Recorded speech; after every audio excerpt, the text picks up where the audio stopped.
Welcome to Sober Smash. Sober Smash. Get to the core issues with King Scott and get Sober Smashed. Welcome everybody to another edition of Sober Smash Live. Today's special guest is John Lehman from Florida Association of Recovery Residences, also known as FARR. And now our host with the most, it's King Scott. Good afternoon, Jonesy. How are you, my friend? Oh, Scott, great day, great day. How you doing, pal? I'm doing great. Cheerful mood, beautiful weather here in southern Florida. Well, listen. Another day in paradise. Can't complain. Another day during hurricane season without a hurricane is always a good thing. That's a real good day. Hopefully everybody's safe out there. We send out our prayers to everyone in Puerto Rico. Yeah, absolutely. And I know we do have listeners there, and we hope everyone is safe. Yeah, absolutely. And a hats off and a hat tip to the first responders who have been out there doing a great job. I tell you, they did a terrific job here in South Florida and all throughout the state. And, we really thank them for what they do every day. Now, we do have to mention a little sadness since last you guys have seen us. We've lost one of the greats. Hugh Hefner passed away. Oh, the Hef. This is a man that I hope did die, with a smile on his face and surrounded by his fortress of blondes, I would assume. Oh, yeah. Yeah, he definitely had a bevy of beauties there. And was this all natural causes, Jonesy? It was it was about as natural as you want to get. Okay. That's 91 good. years old. 91 years old. Yeah, they say he did die peacefully and natural. I don't know if more information will come out later, but at 91, I don't think it really makes that much of a difference. Yeah, there you go. That's sad. He had a good one, though. He had all his girls around him and died in the Playboy Mansion, I believe. He was there. The amazing thing about the Playboy Mansion, he's bought that in 1971 for $1 million. What was it worth today? He sold it last year. Okay. For $100 million. Wow. And not only that, that he sold it. It was a year ago in August. He sold it for $100 million, but there was a stipulation that he would get to live there. For the measly rent of $1 million a month. Not bad. That's about what you're paying for your place, right? Yeah, it's about that. Yeah. Same deal. $1 million a month. He bought it for $1 million and now $100 million. Wow. Yeah. Look at that. Crazy. And now, a little trivia for you. Remember when the first issue came out? Now, it was 1953, but do you remember who was on the cover of the first issue? Was it Marilyn Monroe? That's absolutely right. Wow, absolutely right. Look at that. Marilyn Monroe, he didn't even know he was going to be able to do it. He pulled together $600 of his own money, a $1,000 loan from his mom. Tell you, that's a good investment. Put it together. It's a good investment. Yeah. Wow. Did great. And he's so indebted to Marilyn Monroe that he actually has, which now he will occupy, the mausoleum crypt next to hers he bought. No kidding. So he will be buried next to Marilyn Monroe. Wow. Was she ever in the magazine herself? Well, she was in the first issue, but it wasn't quite as risque as they went later on. Okay. I guess there was like partial nudity, but it was covered. But hey, it was Marilyn Monroe. So yeah, I thought Joe DiMaggio was buried next to her. Well, there's two sides. I don't know. Maybe he's on one side, or maybe I don't know. But Wow. Maybe he was above her. I don't know. That's could have been what the way. That's you know what I don't know. I don't know. I don't get involved in those things, but I think the guy had a great life. He had a great life, and you know what? There's no wonder he didn't. He had 154 IQ. He was a genius level IQ, and just brilliant guy. And you love him or hate him, if you didn't like his work or his magazines and stuff, hey, he was an innovator. He lived by his own rules. Yeah, yeah. And kept it together pretty much his whole life, too. Absolutely. This is a guy that, you never heard bad things about him. No. Nothing I can remember. Huge anti-drug person. Yeah. He's a good guy, I guess. If he got anybody around him who he suspected was using it, they were out. He did not mess with that at all. So that was a good thing. Yeah, that's great. Let's talk about today's guest. Today's guest, John Lehman, he's I believe, the president of the board of directors for the Florida Association of Recovery Residences, and they cover a lot of ground here. Talk about a good guy. This guy's a good guy. Doing good work for the right reason. He is. Let's get him in here. Yeah, let's see if we can bring him in. And again, John has been a guest here on Sober Smash before, but he's got some new information for us, Scott. I'm really excited to hear about it. He always has something good to talk about. There he is. Are. All right. There he is, the man of the hour. Good to see you guys. And looking spiffy, I might say. Why, thank you. Very spiffy. Looking spiffy. Let's get him some headset there, Jay, if you could. Oh, that's this. Yeah. You got a little special headset. All right. You got your own microphone? I'm good. I'm good. Can you hear me? We can hear Absolutely. you perfectly. All right. Looking good, buddy. So tell us what's been happening. Well, there's a lot happening, and it's really exciting to be here. And thank you for inviting me down. The first important thing to note is that FARR and the Recovery Outcomes Institute and the Southeast Florida Behavioral Healthcare Network, which is the managing entity for Palm Beach County, St. Lucie County, Martin County, and Indian River and Okeechobee County are about to enter into a contract to deliver recovery support services, an evidence-based platform, in FARR certified recovery residences in that region. And hopefully what we'll be able to demonstrate over a period of 6 months is that when you add this other layer of additional service to individuals and help them develop recovery management skills and effectively migrate from the active use networks of their addiction career to the pro-social healthy networks of their recovery career, that you actually improve outcomes and reduce the recidivism because the relapse rate is so high. So we're really excited by that because they're funding that, and so that's a big piece. Another one is that the NAR Best Practices Summit is scheduled for Chicago this year on October 15th, 16th, 17th, and 18th at the Palmer House. And if you visit the NAR website, naronline.org, you can learn all about registering for that. And Dr. David Best, who developed the RECAP instrument that we've spoken about in the past, will be presenting that instrument at the pre-conference workshop on Sunday, and then again on Monday. And then recovery residence operators from all over the country will be in attendance, along with all the affiliates like FARR for Florida in other areas of the country. And so we're very excited about that. And how many organizations are there, John, like a FARR that's here in Florida and other states? There are 25 other organizations, so 26 of the 50 states have an affiliate that is approved and under the NAR umbrella. Under NAR. NAR oversees everything. Right, and then so they're the national voice, and they promulgate the standard, and then the individual affiliates are responsible for their own membership. If they're a membership organization, FARR is not a membership organization because the state chose us to be a credentialing entity, and you can't be both. However, they go through a similar process of certifying the homes to the NAR quality. And which standards. is the largest state for recovery residents? Well, we have now taken over that. Florida has. Yeah, so we have now certified. In fact, I was speaking with some of your staff earlier before I came on the air. FARR has now certified, or has in the process of certification, 6,700 beds. Wow. And that makes us significantly larger than any other affiliate in the country. California was once the largest platform, the Sober Living Network, with about 550 members and somewhere in the neighborhood of 5,000 beds. And our certification process, because we have a statute, is significantly more involved than it is in California as well. So is California number 2 now? Yeah, California's number 2. And I like that. We're winning. Yeah. And I think it's important to note that with all the negative publicity that we hear, and some of that negative publicity, we at FARR have been largely responsible for blowing the whistle about, both in the addiction treatment and the recovery support and recovery residence space.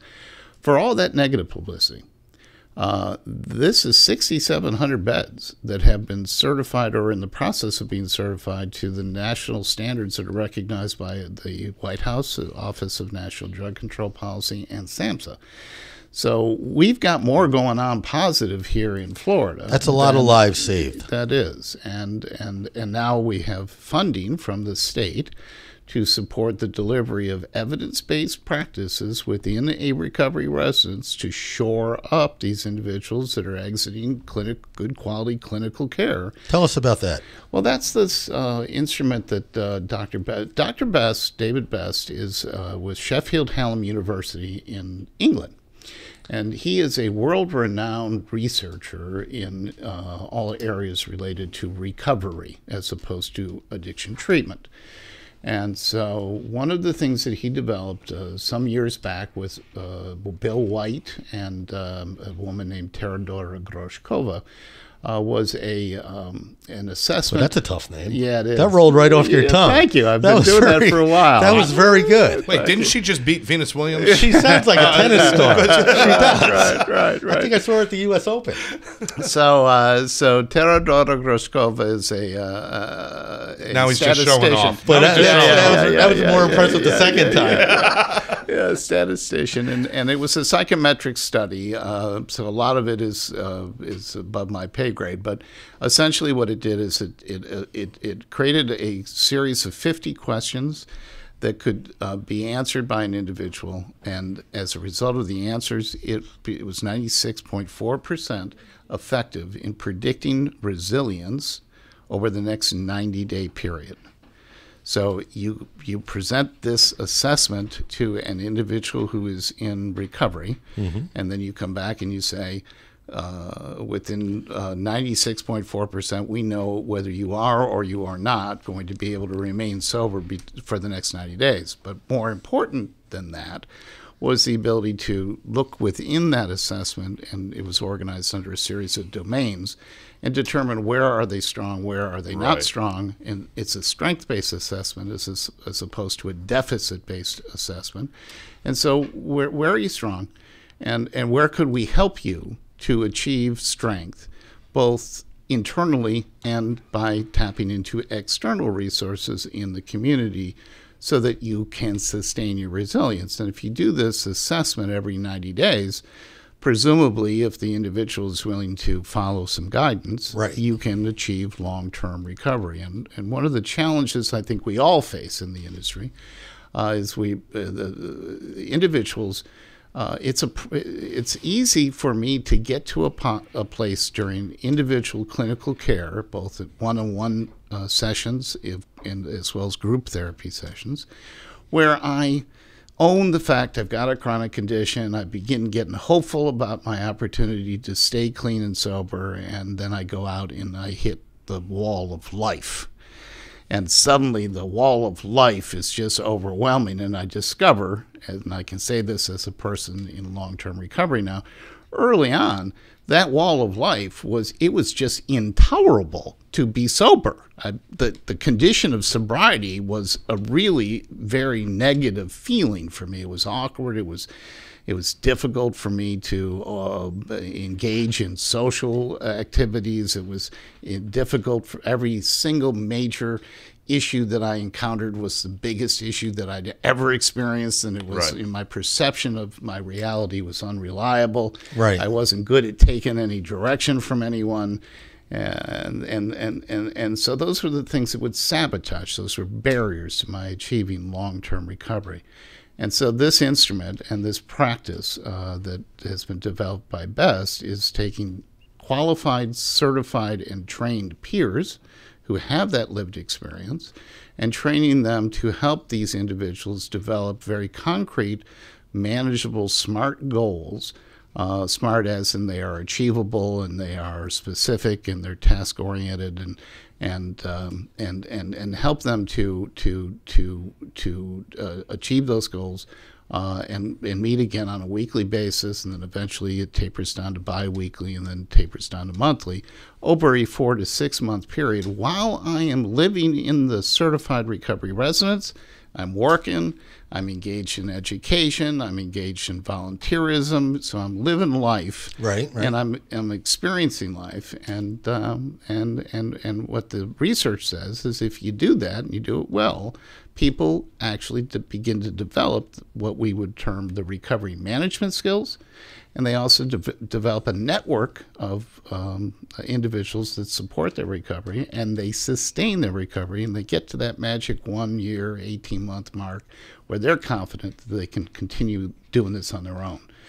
And has this research been shared with insurance carriers to try to make something mandatory? Great question, Scott. So we are now in conversations with Florida Blue about a pilot with them. Optum has expressed interest in taking a look at this and seeing if we couldn't put a pilot together with them. I tell you, with this research you're describing, John, and I assume it does work because you wouldn't be here telling us about it if it didn't. That can change the whole industry. Yeah. It sets the proper guidelines because, as we all know, programs are different everywhere. They vary.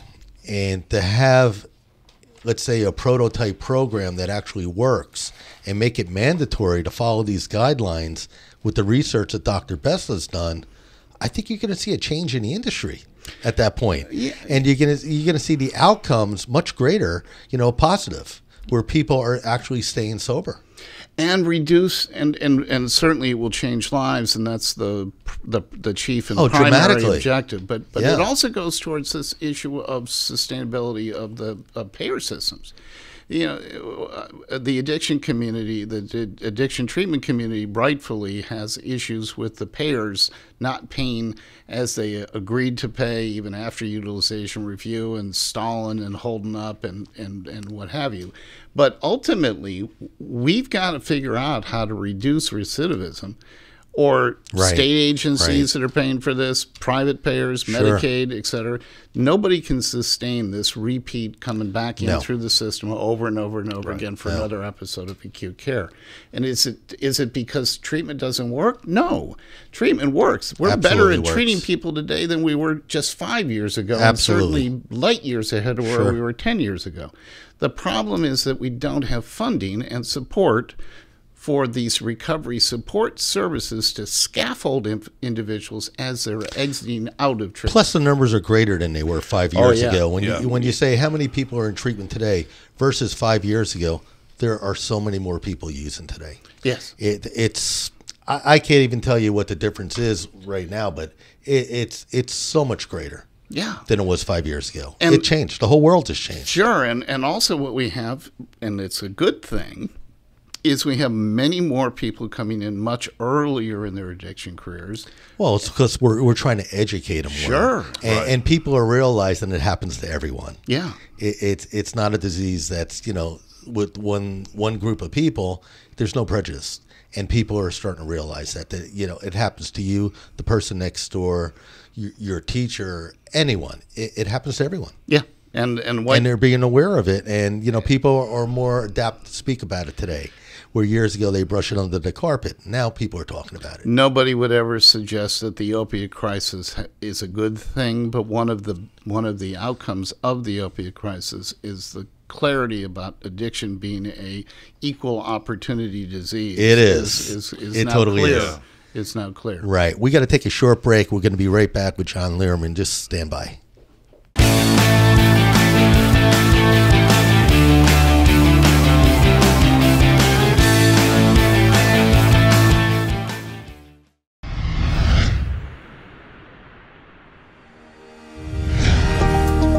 Welcome to Treatment Partners of America, your partner in recovery. Treatment Partners of America is a unique, state-of-the-art substance abuse facility. Our trained professionals first focus on finding the core issues in trauma that lead to addiction, with some of the best doctors, nurses, and behavioral health techs the industry has to offer.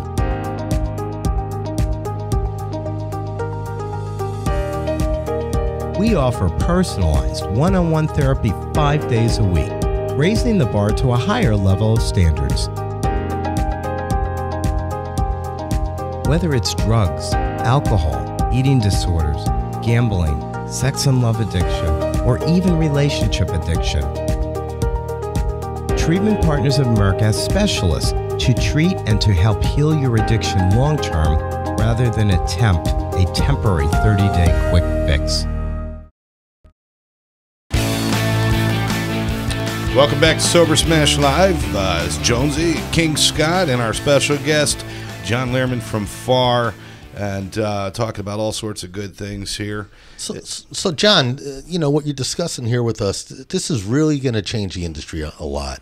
And I think if you can make this basically a type of situation where the insurance carriers approve this and make it mandatory for sober living facilities to actually follow your guidelines with what you're changing, I think it's a win-win.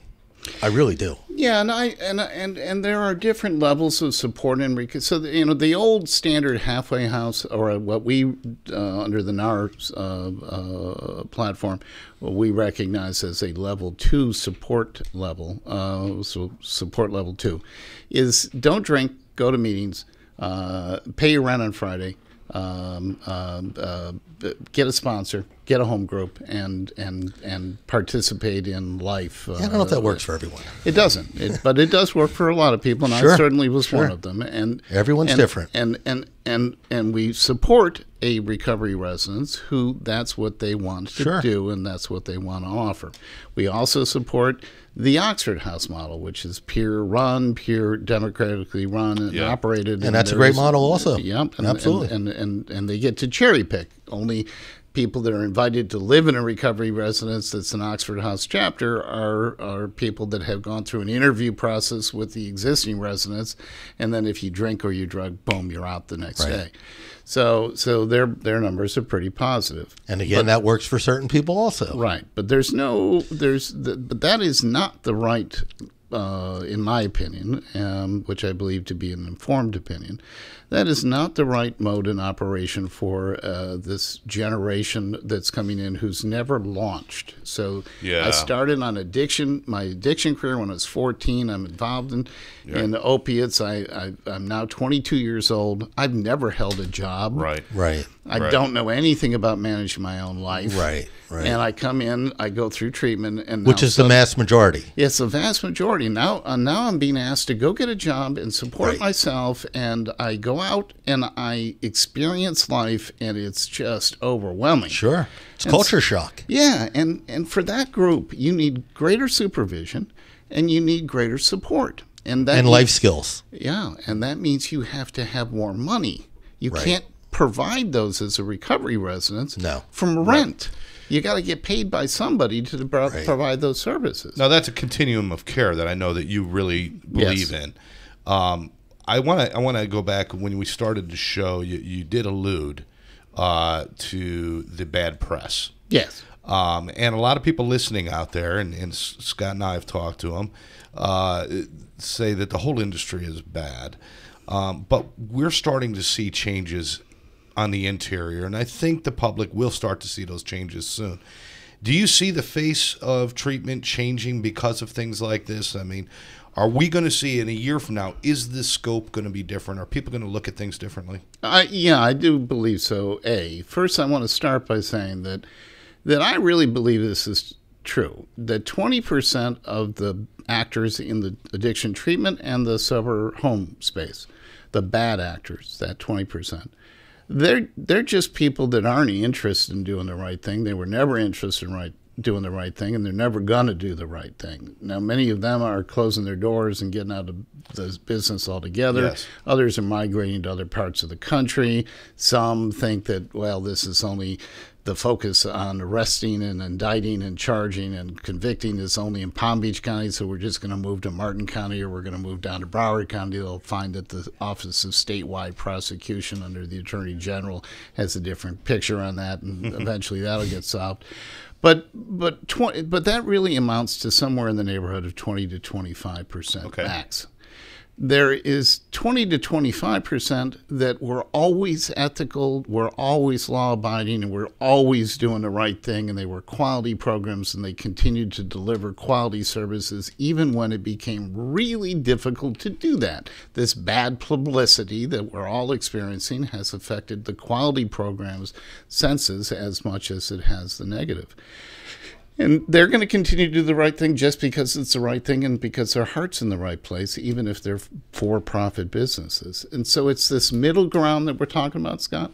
It's this group that sort of went along to get along.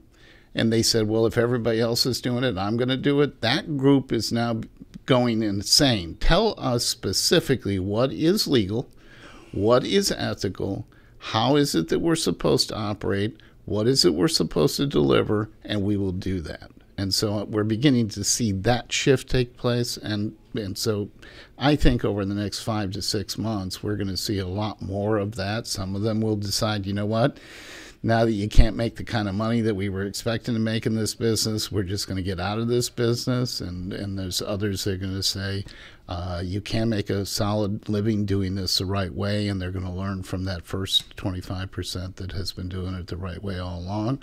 And then the bad guys are going to go somewhere else. They're going to go to Texas. They're going to go to Asheville, North Carolina. I think you're seeing that now, John, because like you mentioned, I think everyone that's running a legitimate treatment business today is probably hurting a little bit. Yeah. Because everyone's downsizing to a certain degree and becoming a little more boutique-ish, not so corporate, because a lot of people, because of all the bad press, are saying, hey, listen, we don't want to go to Florida. Right. We want to stay out of here for treatment. We're going to go elsewhere. So you're seeing treatment centers that might have had, let's say, 100 on their census drop down to 30 or 40 even. Yeah. And that's something that, and I always believe this, Jonesy, you can back me on this. I said, you do things the right way, you're going to still be here no matter what. It's the long-term play. It's long-term. If you went into this business and thought, hey, listen, we're going to become millionaires overnight, it's the wrong business. It's just not the thing for you. I can tell you that there is a series of articles that will be coming out in the New York Times sometime in October. And those articles are going to address what actions have been taken in the state of Florida to address the problem here. But they're also going to chronicle the fact that this is not a Florida problem. No. This is going on in many other states in the nation. It didn't even originate here. It is as strong in California and other areas of the country as it is here. And so the solution isn't to send people to programs outside of the state of Florida. The solution is to send them to programs that can demonstrate that they are doing the right thing that they're producing positive outcomes for their clients. Exactly. And I think you hit the nail on the head. This has been going on for a long time. It's just that Florida was the focus of the media. Sure, we blew the whistle. And that's what it was, and it got more media coverage than anyone else. This has been going on in California, Texas, all over the country for a long time. Yeah. It's just that Florida grabbed the media. Yeah, that's what it is. And another thing on this point that I'd like to make this point, and that is that when the media loves to tell salacious stories, they're sexy, they're fraud, there's all the human interest piece. It gets more people watching. Yeah. And so they're selling advertisements from that. However, we have this overarching problem, this addiction and opiate crisis. And so quality addiction treatment and quality recovery support services are community resources. They are absolutely necessary in every single community in the entire United States. Yeah. So really what we all need is a way to be able to identify who are the good guys. Right. And then the community needs to get behind supporting the good guys and making certain that they stay and stick around and that they are, in fact, able to operate their businesses and stay in business. Otherwise, I've got residents in Boynton Beach, if I'm the mayor of Boynton Beach, that need to have quality services to address this problem. Yeah. And every city and every municipality throughout the United States can say that and has data to support it. So note that Boynton Beach took a very bold step recently, and they said that FARR certification is a requirement in order for us to issue a reasonable accommodation for you to open up a sober home in a residential neighborhood. Delray Beach recently did a similar thing. Pompano Beach in Broward County is beginning to examine the same. And I just received a call from the person on the board of the Florida Association of Business Tax Collectors that wants me to come and make a presentation about FARR certification to their annual conference for the state of Florida, because municipalities are looking for how can we attract and maintain the good guys, these community resources in our community, and identify who is a good guy from a bad guy. So that's true in the sober home world, and certainly it spills over into the addiction treatment world. So I think we've moved. I think that the needle has moved, and we're beginning to recognize that there are two very distinct populations within this industry, and that we need the good guys, and we all benefit by getting rid of the bad guys. I can't agree with you more. Yeah, absolutely. Yeah. Let's, obviously we'll get down to brass tacks. This is about saving lives, above all other things. Having bad business out there isn't helping that task. Eliminating this is not going to help that task. It's bringing the proper tools, the proper support, the proper commitment, and the proper people into the industry so that we can start saving people. The opiate crisis, this isn't mom and dad's drugs at Woodstock anymore. We got the designer drugs that are killing people on first use. We've got overdoses daily in Palm Beach and Broward and throughout the area. It's out of control. And a shout out to our first responders. Yes. I mean, we have one of the highest overdose death rates of any in terms of total numbers. It's not the highest it's unbelievable. But Palm Beach County is the highest in numbers. That said, if it were not for our first responders, instead of talking about 500 and 600 overdose deaths in the course of a year in Palm Beach County, we would be talking about 5,000. I was with the Palm Beach County Sheriff's deputy yesterday morning, and he was telling me a story a week ago. They had an overdose in Boca, and they hit this person with 9 Narcan cans before they brought him back. 9 times to bring him back. Yeah. 9 times. And one person. I can tell you, wow. I know that Unbelievable. Captain Houston Frank, who's with the Palm Beach County Fire Department, is on the proviso group with me at the state attorney's office, and their record so far is the same individual brought back 4 times in a single day. Now, what that entails is delivering Narcan, getting the call, going out, delivering Narcan, bringing that individual to a hospital, emergency, the emergency room, discharging that individual to the street, that individual going out and scoring some more heroin, generally laced with fentanyl, using again, getting called, coming out and administering Narcan, bringing him back to the hospital 4 times in one day. That's unbelievable. It is. That just goes to show you this isn't going away so fast. No, it isn't. It's just not going away. And for those out there that don't have an addiction problem, have never used an opiate substance, they might think, well, at some point we ought to stop saving people like that. But you need to understand that when that monkey's on your back, and when someone administers Narcan, you have this abrupt cease of any experience from the opiate, and so you go into acute withdrawal, and the only thing you can think about is getting high. Right. The only thing it's not a matter of choice.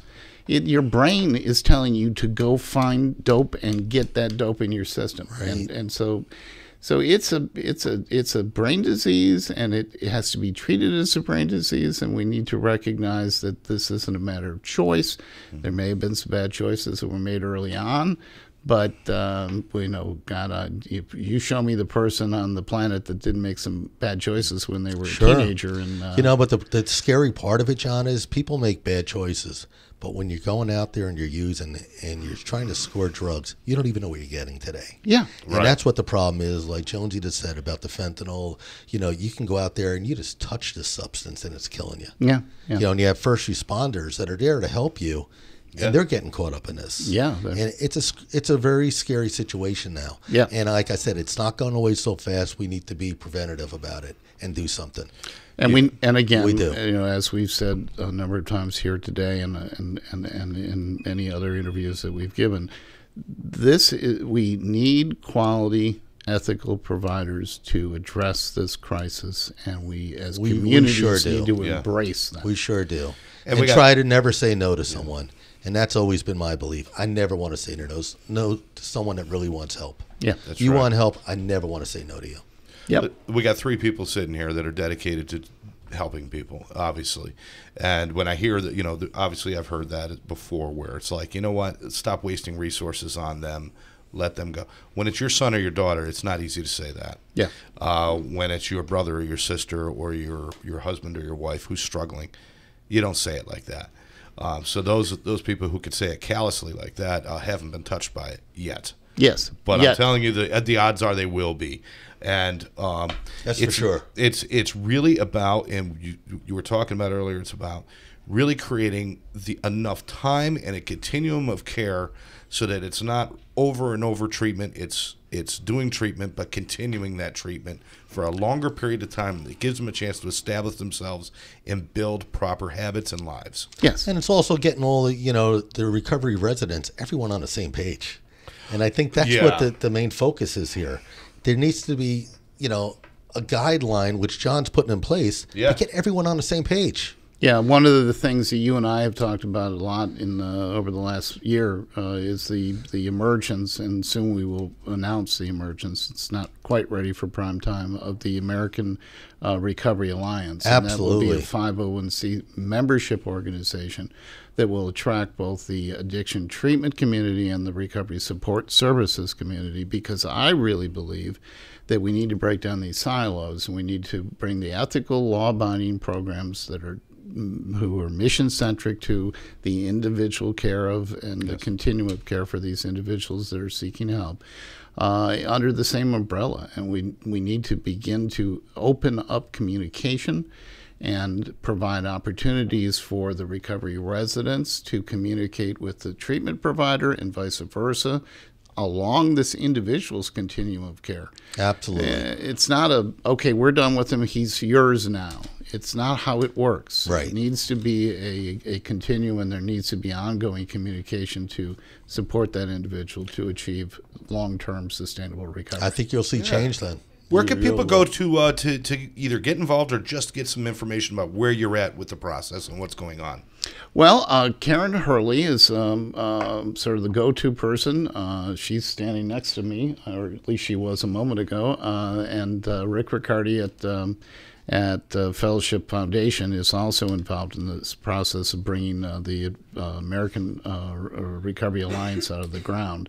And certainly you're welcome to reach out to FARR, and we can steer you people to that. So info@farronline.org is the email address. My email address, I'm so happy to share, is jlehman@farronline.org. That's LEHMAN FARRONLINE.org, and we'll get you connected. But you'll begin to hear much more about this, because we'll begin to promote the ARA when we're a little bit further and ready to rock and roll. Did you write down that woman's name that he said earlier? I know her. Yeah, I heard her name once. Yeah. What was that name? Karen Hurley. She happened. No, the other one that you said earlier, the tennis player. See, now Teodora Groshkova. Did you write that down? I got it here. was that 1 V or 2 V's, John? John, you've been a great guest. Always as informative as you can be. Thank you. And full of knowledge, and we really appreciate it. Thanks for having me. Love you guys. Thanks, guys. Be well. Sober